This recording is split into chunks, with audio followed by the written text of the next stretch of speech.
Tripura Info News Update. Tripura স্বশাসিত জেলা পরিষদের নির্বাচনকে সামনে রেখে ১৪ নং বোধজংনগর ওয়াক্কিনগর কেন্দ্রের সকল বুথ কার্যকর্তাদের নিয়ে এক সাংগঠনিক বৈঠকে অংশগ্রহণ করেন মন্ত্রী রতন লাল নাথ।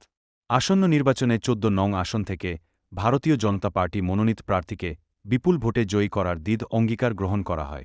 আগামী নির্বাচনে টিটিএডিসিতে ভারতীয় জনতা পার্টি সরকার প্রতিষ্ঠিত হবে, এই বিশ্বাস ও আত্মবিশ্বাস নিয়েই এগিয়ে চলেছে সরকার, বললেন মন্ত্রী রতন লাল নাথ। এছাড়া উপস্থিত ছিলেন বিজেপি সদর গ্রামীণ জেলার সভাপতি সিমনা, মোহনপুর বামুটিয়া মণ্ডলের মণ্ডল সভাপতিগণ সহ অন্যান্য নেতৃত্ববৃন্দ।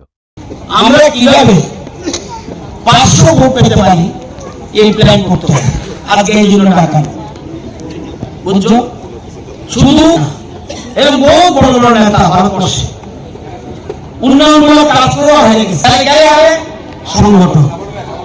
সংগঠন না থাকলে শুধু টাকা পয়সা দিলে, রাস্তাঘাট বানাইলে, স্কুল বিল্ডিং বানাইলে, হাসপাতাল বানাইলে ভোট হইব না। তাহলে সংগঠন লাগে, সংগঠনকে আমরা জোরদার করতে হবে, টিম বানালাম রেখে আমরা ওয়াকিনগর বুজ্জমনগরে যারা বিজেপির কার্যকর্তা রয়েছে, ওয়াকিনগর বুজ্জমনগর যেমন সিমনা বিধানসভা কেন্দ্রের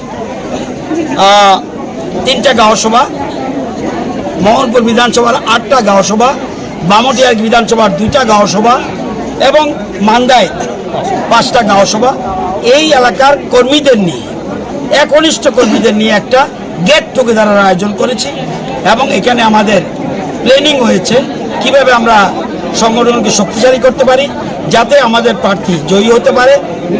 এখন আমরা সেভাবে তৈরি হচ্ছি। ভবিষ্যতে দল যেরকমভাবে নির্দেশ দেবে, দল যেভাবে নির্দেশ দেবে সেভাবে আমরা চলবো, কিন্তু আমাদের পরিকল্পনা এবং আমাদের প্রিপারেশনের জন্য আমরা অ্যাডভান্স তৈরি করছি। To Tripura Info and press the bell icon so that you never miss any latest updates and news on Tripura.